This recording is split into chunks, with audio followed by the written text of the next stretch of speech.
নমস্কাৰ এই মুহূৰ্তত আহি পৰিছে কেইবাটাও গুৰুত্বপূৰ্ণ খবৰ। আজি হৈছে ফেব্ৰুৱাৰী 2 তাৰিখ আৰু এনে ধৰণৰ খবৰসমূহ নিতৌ চাবলৈ চেনেলটো ছাবস্ক্ৰাইব কৰিব, লগতে ভিডিঅ'টো লাইক কৰি দিবলৈ নাপাহৰিব।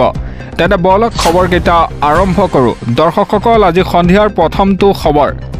গুণ্ডা বাহিনী লৈ কংগ্ৰেছী বিধায়ক ৰকিবউদ্দিন আহমেদৰ ভতিজাক বিকি আহমেদৰ গুণ্ডাগিৰি। এটা সাংবাদিক মিনাল কুদ্দুছক কাণত ধৰাই বৰ্বৰভাৱে আক্ৰমণ কৰি বিকি আহমেদৰ গুণ্ডা বাহিনীৰে। এটা হাতীগাঁও আৰক্ষী থানাত আত্মসমৰ্পণ বিধায়ক ৰকিবউদ্দিনৰ ভতিজাক বিকি আহমেদৰ। কি শাস্তি হ'ব বিকি আহমেদৰ, নে বিধায়কৰ ভতিজাক হোৱাৰ বাবে বাচি যাব, তাক লৈ প্ৰশ্ন উত্থাপন হৈছে। দিব লৈছোঁ এটা গুৰুত্বপূৰ্ণ খবৰ, এটা ব্ৰেকিং নিউজ। বিধায়ক ৰকিবউদ্দিন আহমেদৰ ভতিজাক বিকি আহমেদক গ্ৰেপ্তাৰ কৰে আৰক্ষীয়ে। সাংবাদিক মিনাল কুদ্দুছক বৰ্বৰভাৱে আক্ৰমণ কৰিছিল বিধায়ক ৰকিবউদ্দিনৰ ভতিজাক বিকি আহমেদে। সাংবাদিক মিনাল কুদ্দুছক ইটাৰে আক্ৰমণ কৰিছিল বিকি আহমেদে। হাতীগাঁও কাণ্ডৰ মূল অভিযুক্ত বিকি আহমেদৰ আত্মসমৰ্পণ। নিশা হাতীগাঁও থানাত আত্মসমৰ্পণ কৰে বিধায়ক ৰকিবউদ্দিনৰ ভতিজাক বিকি আহমেদে। এটা হাতীগাঁৱত দাদাগিৰি দেখুৱাইছিল পোহনীয়া গুণ্ডাগিৰিক লৈ বিকি আহমেদে। দলবদ্ধভাৱে আক্ৰমণ কৰিছিল সাংবাদিক মিনাল কুদ্দুছক। মিনাল কুদ্দুছ নম্ৰ আৰু অমায়িক সাংবাদিক হিচাপে পৰিচিত। বিধায়ক ৰকিবউদ্দিন আহমেদৰ ভতিজাক বিকিয়ে গাড়ী চালকৰ লগত লগ লৈ দলবদ্ধ আক্ৰমণ কৰিছিল। গুণ্ডাৰ দলটোৱে ঘেৰি ধৰি বৰ্বৰভাৱে প্ৰহাৰ কৰিছিল সাংবাদিক মিনালক। ইয়াৰ পিছতে এতিয়া ৰাজ্যজুৰি ব্যাপক প্ৰতিক্ৰিয়াৰ সৃষ্টি হৈছিল। অৱশেষত পলাতক হৈ থকা বিকি আহমেদে নিশাই হাতীগাঁও থানাত কৰিলে আত্মসমৰ্পণ। বিধায়ক ৰকিবউদ্দিন আহমেদৰ ভতিজাক বিকি আহমেদক এতিয়া গ্ৰেপ্তাৰ কৰে আৰক্ষীয়ে। সাংবাদিক মিনাল কুদ্দুছক বৰ্বৰভাৱে আক্ৰমণ কৰিছিল বিধায়ক ৰকিবউদ্দিনৰ ভতিজাক বিকি আহমেদে। আৰু দিব লৈছোঁ পৰৱৰ্তী খবৰ। আল্টা বাছ আৰু অ'টোৰ মাজত ভয়ংকৰ সংঘৰ্ষ। থিতাতেই প্ৰাণ গ'ল এজনৰ আৰু আহত হয় 3জন শিশুৰ। দিব লৈছোঁ এটা গুৰুত্বপূৰ্ণ খবৰ। গোৱালপাৰা জিলাৰ ধূপধৰাৰ কোঠাকুঠিত ভয়ংকৰ পথ দুৰ্ঘটনা। কোঠাকুঠিৰ 17 নং ৰাষ্ট্ৰীয় ঘাইপথত আল্টা বাছ আৰু অ'টোৰ মাজত ভয়ংকৰ সংঘৰ্ষ। এটা ভয়ংকৰ দুৰ্ঘটনাত থিতাতেই মৃত্যু হয় এজন লোকৰ। গুৰুতৰভাৱে আঘাতপ্ৰাপ্ত শিশুসহ আন 3জনকৈ লোক। আহত লোকসকলক উন্নত চিকিৎসাৰ বাবে প্ৰেৰণ কৰা হয় GMCHলৈ। নিহত লোকজন ৰংজুলি কাহিবাৰী উৎপল ৰাভা বুলি জানিব পৰা গৈছে। দুৰ্ধনৈ পূৰ্বাঞ্চল ৰাভা সমাজৰ বাৰ্ষিক অধিৱেশনলৈ যোৱাৰ সময়তেই সংঘটিত হয় এই দুৰ্ঘটনাটো।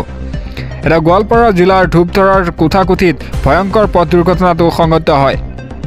দিব লৈছোঁ পৰৱৰ্তী খবৰ। সৰস্বতী পূজাত বতৰে দিব নেকি বিধি পথালি। অনাগত 24 ঘণ্টাত ৰাজ্যত শিল বৰষুণৰ এলাৰ্ট জাৰি কৰিছে বতৰ বিজ্ঞান কেন্দ্ৰই। এটা ইমলান পৰিব নেকি সৰস্বতী পূজাৰ আনন্দ উৎসাহ। অনাগত 24 ঘণ্টাত ৰাজ্যত বৰষুণৰ এলাৰ্ট।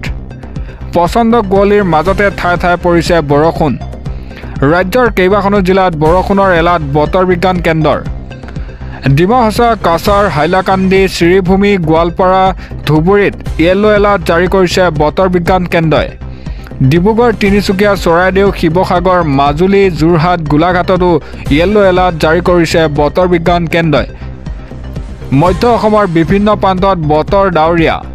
ৰাজ্যৰ কেইবাখনো জিলাত এই পৰ্যন্ত ওলোৱা নাই বেলি। এতিয়া আপোনাৰ অঞ্চলত বতৰ কেনেকুৱা আপোনালোকে কমেণ্ট বক্সত কমেণ্ট কৰি জনাব পাৰিব। ইমলান পৰিব নেকি এতিয়া সৰস্বতী পূজাৰ আনন্দ উৎসাহ, তাক লৈ প্ৰশ্ন উত্থাপন হৈছে। দিব লৈছোঁ পৰৱৰ্তী খবৰ। শিলচৰ অসম বিশ্ববিদ্যালয়ত ভয়ংকৰ ঘটনা। কৰ্মচাৰী ফাৰুক আহমেদৰ কুকাণ্ড সংঘটিত হয়। এটা ফাৰুক আহমেদ পলাতক অৱস্থাত আছে। পৰিস্থিতি এতিয়া উত্তাল হৈ পৰিছে শিলচৰ অসম বিশ্ববিদ্যালয়ত। দিব লৈছোঁ এটা গুৰুত্বপূৰ্ণ খবৰ।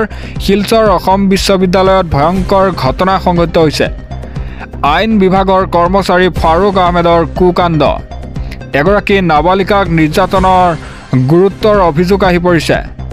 ঘটনাৰ সন্দৰ্ভত ফাৰুক আহমেদৰ বিৰুদ্ধে ৰুজু হৈছে গোচৰ। সম্প্ৰতি ফাৰুক আহমেদক চাকৰিৰ পৰা কৰা হৈছে এতিয়া নিলম্বন। আৰক্ষীৰ অনুসন্ধান উমান পাই পলাতক হৈ আছে ফাৰুক আহমেদ। ঘটনাক লৈ এতিয়া শিলচৰ অসম বিশ্ববিদ্যালয়ৰ পৰিস্থিতি উত্তপ্ত হৈ পৰিছে।